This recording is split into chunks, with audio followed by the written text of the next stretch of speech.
assumption. Right.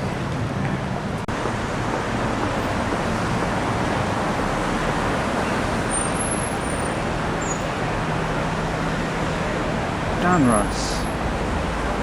Adios. Estimado. Oh yes. And tonight. Tonight's the night. Tonight's the night. We're Knabb.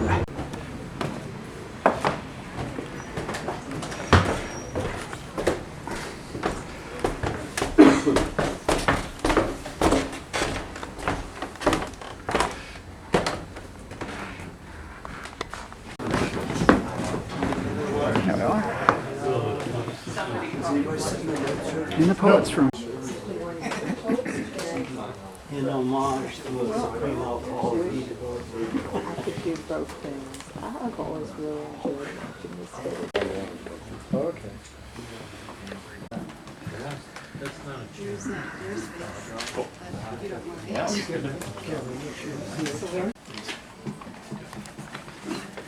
Well, thanks for coming. My name is Peter. I'd like to welcome you to City Lights, and it's great seeing so many of you coming out for this really amazing event.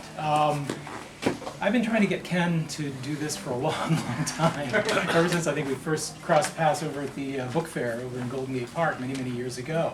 And it's just great seeing him each year, and I was thinking to myself, God, you guys have this vast wealth of knowledge, and wouldn't it be great to see what happens if we can all interact? And so here we are. As many of you know, Ken is a writer, a translator, an historian, a social theorist. Of course, he's best known for his translations of Guy Debord, and also for his really fantastic job of editing the Situationist International Anthology. And although strongly influenced by the Situationists, Ken has developed a penetrating and original insight of his own in many different subjects. His research has explored the works of Kenneth Rexroth, of Wilhelm Reich, of 60s counterculture, of the 1979 Iranian Revolution, all the way through to the 2006 anti-CPE revolt in France, Zen Buddhism. He's also the author of numerous essays and several books. His published works include the translation of Guy Debord's Society of the Spectacle, the complete cinematic works of Guy Debord, and a really fantastic collection of his own called Public Secrets, Collected Skirmishes of Ken Knabb. His most recent work is a translation of No Van's In the Crossfire, Adventures of a Vietnamese Revolutionary. And I think what's really especially exciting about this is that so many of us here at City Lights have been influenced by Ken's work and have been kind of over the years participating in ongoing dialogues involving such things as the importance of being fully present in day-to-day life, the importance of exploring one's desire, examining the trajectories of political resistance and questioning their basis, and openly challenging commodity culture, and offering creative resistance. So tonight is a very, very auspicious moment for us here, and thank you for being part of it, and Ken, welcome to City Lights.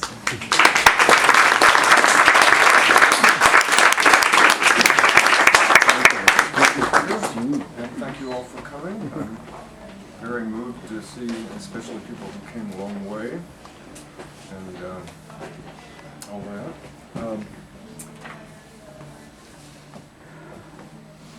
Let me get my glasses.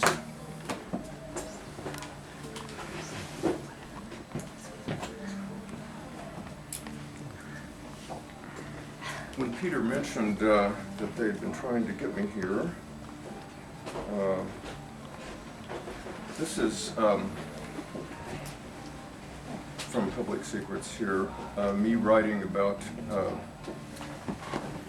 just after the Situationist International Anthology, which was back in the early 80s. And I was in here, I'm talking about some of the reactions to it and so on. And I said, in the last few years, books and articles on the SI have become, that's the Situationist International, have become even more numerous than in the immediate aftermath of May '68. And the SI has become more intriguingly notorious than ever. A little of the aura has even rubbed off on me.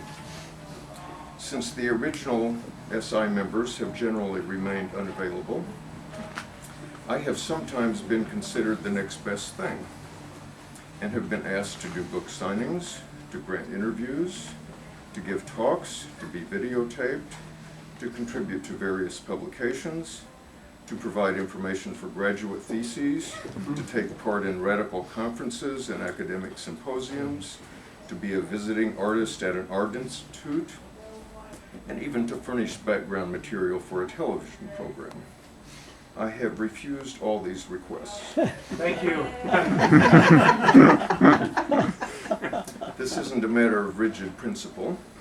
Someday, if I'm ever in the mood and am given sufficiently free conditions, I may decide to deturn one of these situations, as Du Bois once did when he gave a talk at a conference on everyday life. His talk, among other things, criticized the inherent limits and biases of such conferences.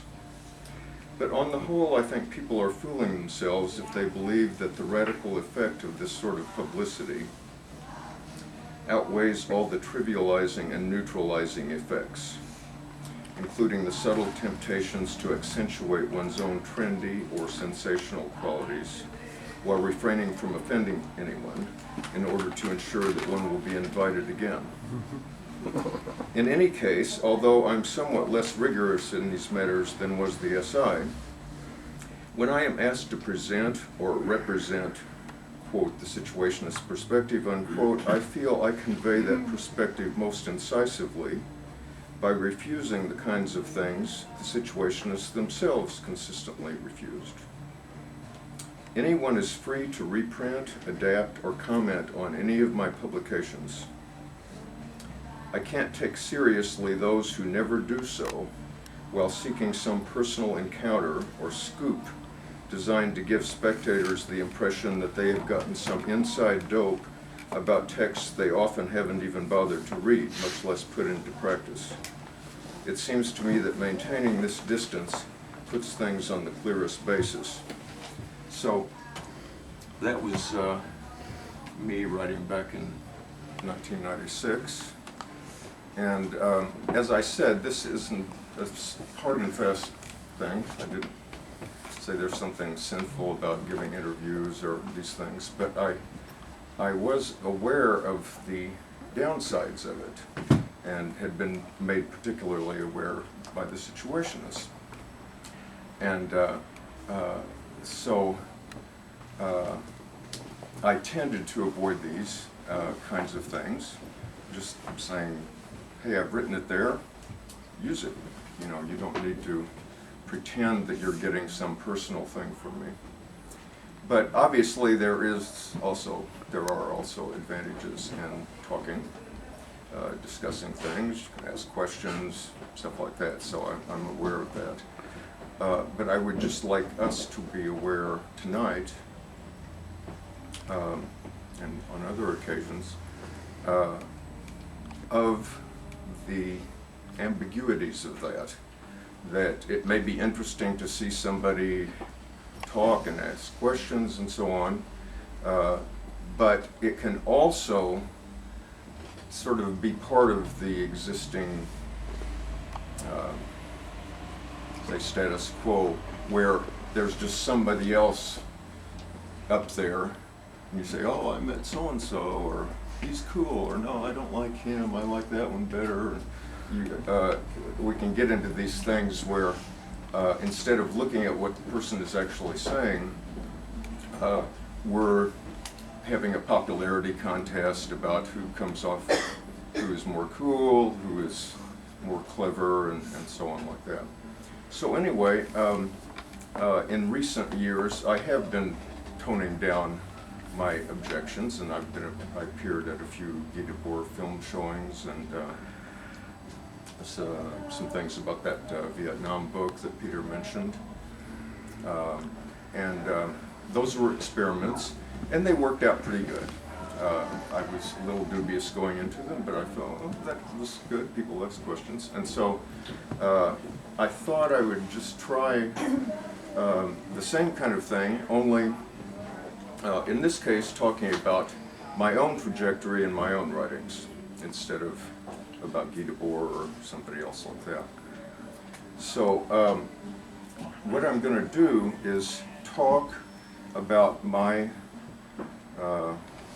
life and read some passages from Public Secrets for maybe the next 40, 45 minutes, something like that.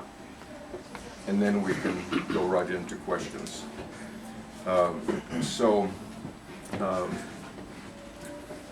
Is everybody in who wants to be in? No, a lot of people down there. Why don't can we sort of stretch a little more? More space in front. You know, so that people can stand up in the back. We can move this row back. I can bring the row of stools. Well, you know, even without stools, just if, you know, just if, You need a chair here? no. Right. Life a little bit, my political trajectory, political and other, and read some passages from my book, Public Secrets, for about 45 minutes or so, and then we can go into questions. So, I was born in Louisiana in 1945 and raised in Missouri in the Ozarks, and had a pretty idyllic childhood, kind of a Norman Rockwell sort of thing, and in the Ozarks there. And one big turning point in my life was when I was 13. I read an essay by Bertrand Russell, who mentioned that he was an agnostic, and what? How can this be? Because I was right in the middle of the Bible Belt, and so I became an atheist after just thinking about that for a day or two.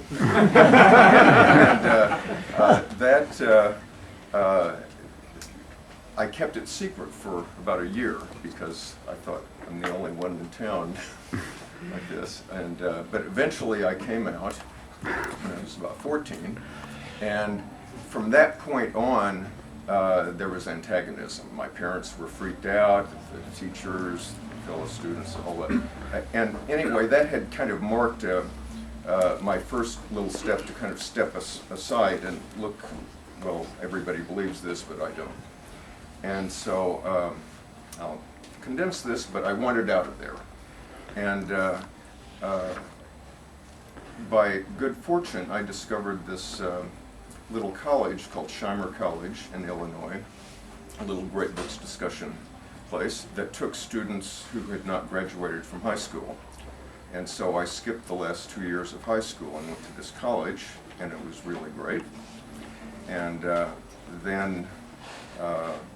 so I was there at 16, and when I was still there at 17, I lost my virginity, and also my spiritual virginity, taking peyote in 1962.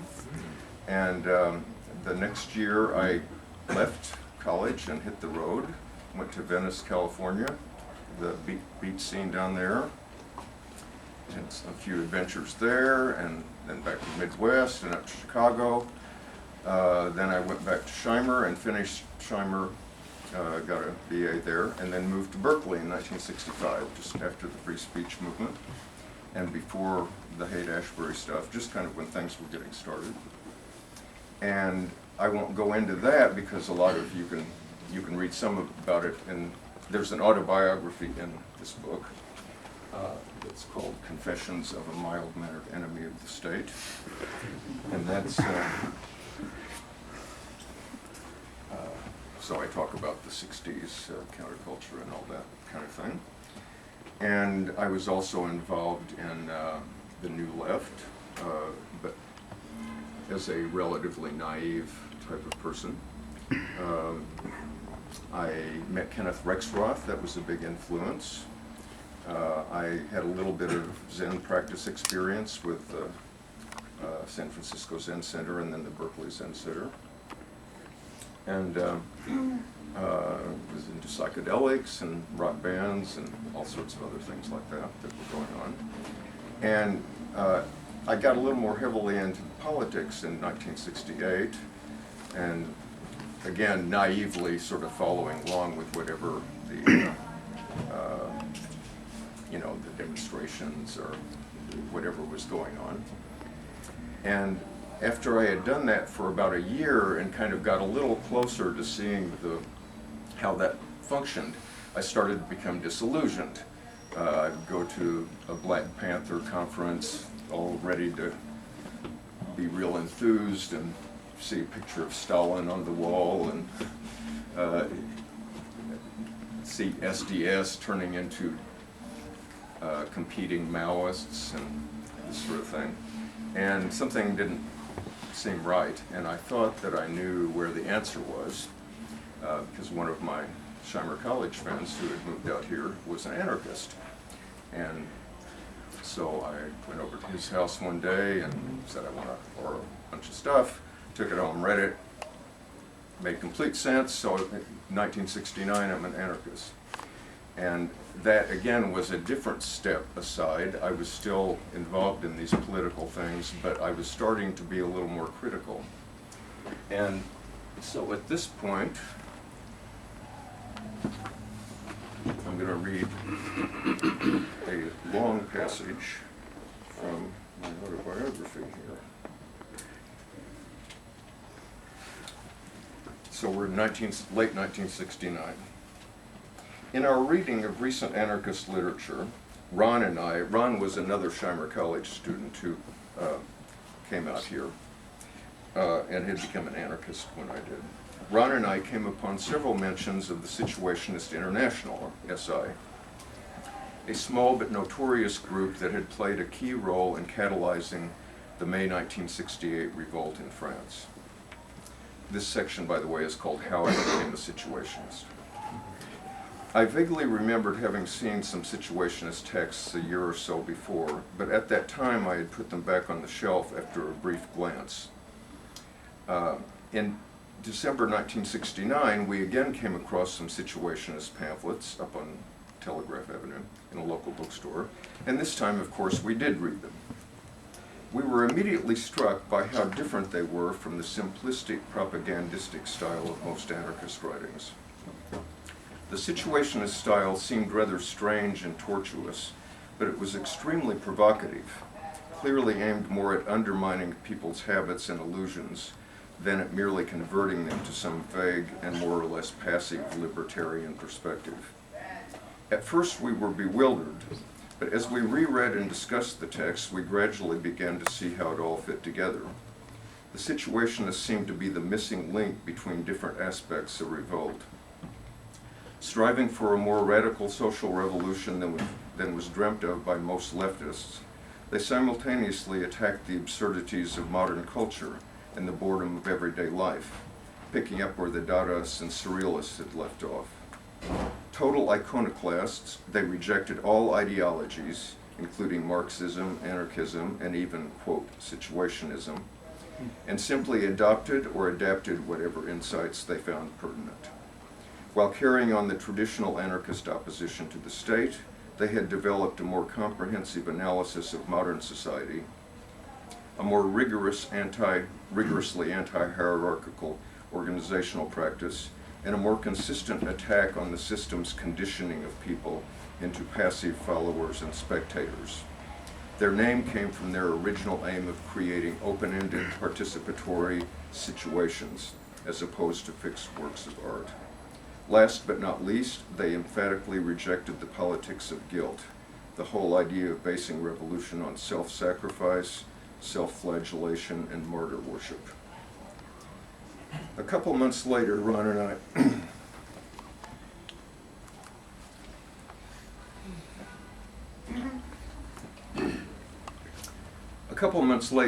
I came across some Situationist-style leaflets by a local group with the intriguing name Council for the Eruption of the Marvelous.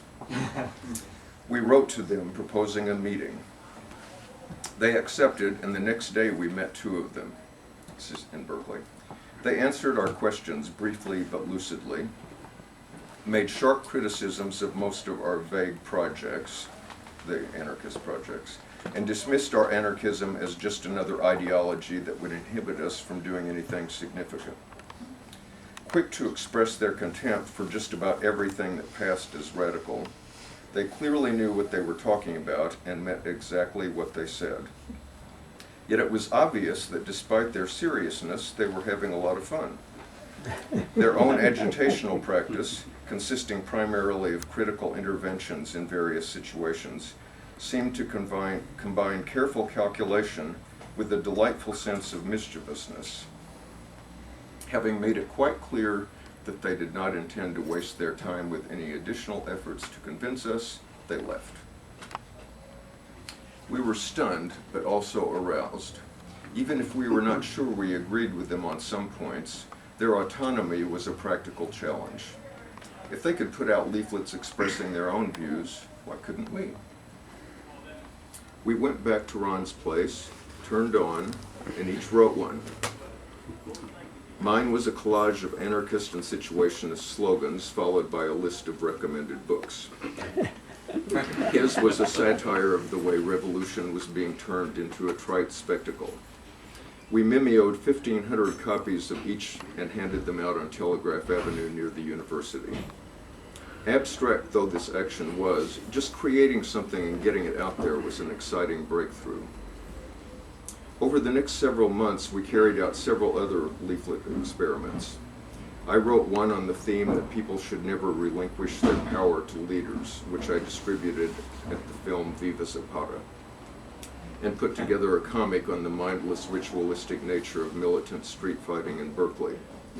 Ron wrote a review of Martin Buber's Paths in Utopia and a critique of an inept classroom disruption carried out by some of our anarchist acquaintances. These interventions were all pretty rudimentary, but by noting the various reactions they provoked, we gradually got a better feel for confronting issues publicly. There was a progression toward greater incisiveness and criticality.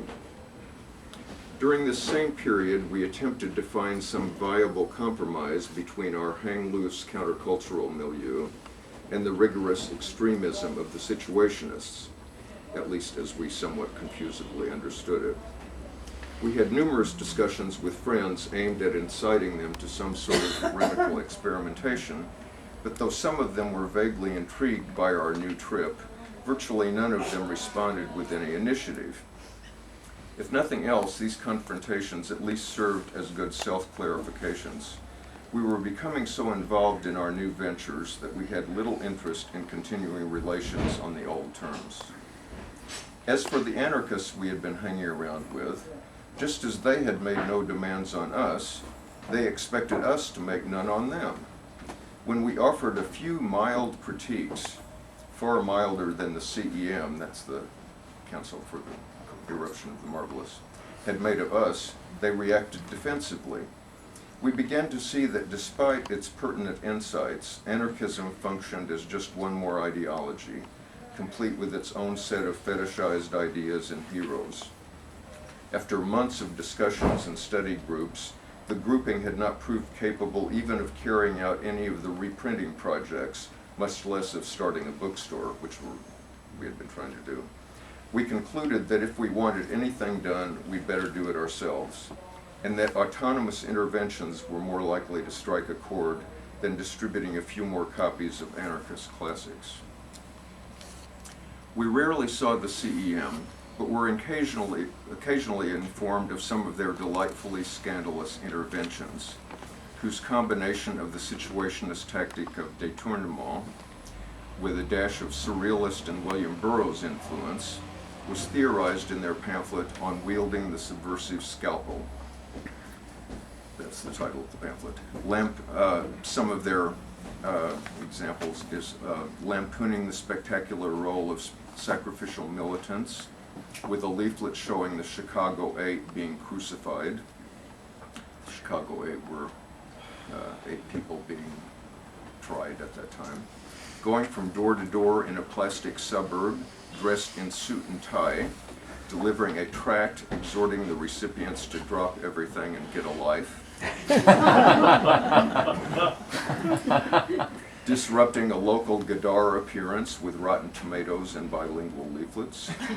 Yeah. Handing out packets of trading cards featuring stereotypical roles. For example, housewife, spare change artist, hip merchant, and great moments in the void. For example, traffic jam, supermarket shopping, watching TV. We also met 2 emissaries of another situationist influence group from Massachusetts, the Council for Conscious Existence. The CCE was less humorous and surrealistic than the CEM, but equally intense, intransigent, and iconoclastic. Their example reinforced the CEM challenge to call in question everything out of our past, including all our previous idols. Can you open the window maybe? We can't open this one. I don't know, but That one's in. Quite a spectacle destruction, but I can't say those things. was somebody on the stairs that Yeah, could not come in? Lots. Can room be made, or? Come back.